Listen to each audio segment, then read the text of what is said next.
san sur sin na mun achangin tuigam na mun inkim hi katu gaphal inkim a mishikui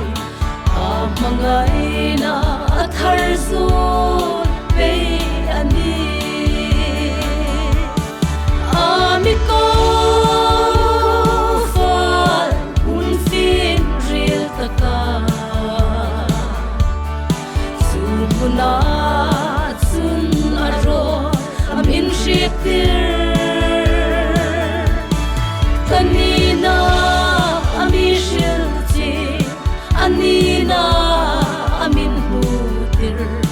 boy nakara kan sol phong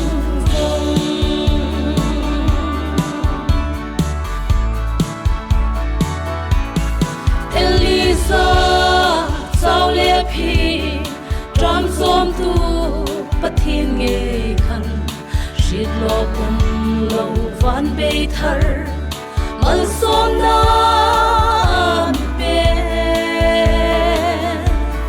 shit lo bisul ke hi jing na thar ami be kalom ye de oin pa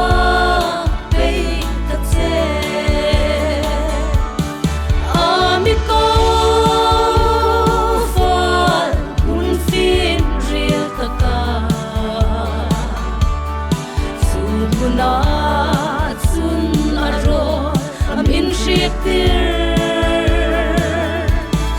kanina amishil ji anina amin hutir boy nakara kan sol phong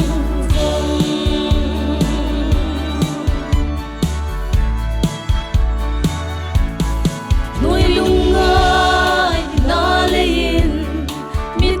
far sangum sin khom mangai na ami chela kapuri kamin sang pe nun solo shin nun vak vai swaldam na ami pe suilak isu ilova sing ngei o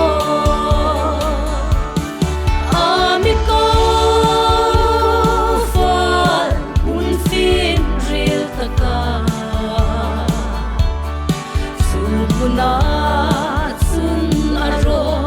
amin shiktir kanina amishil ji anina amin hutir boy nakara kan sol phong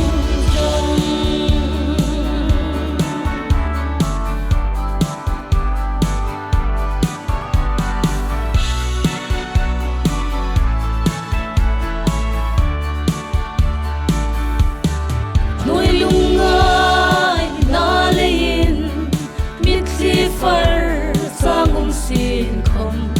mangai na ami chela kapuri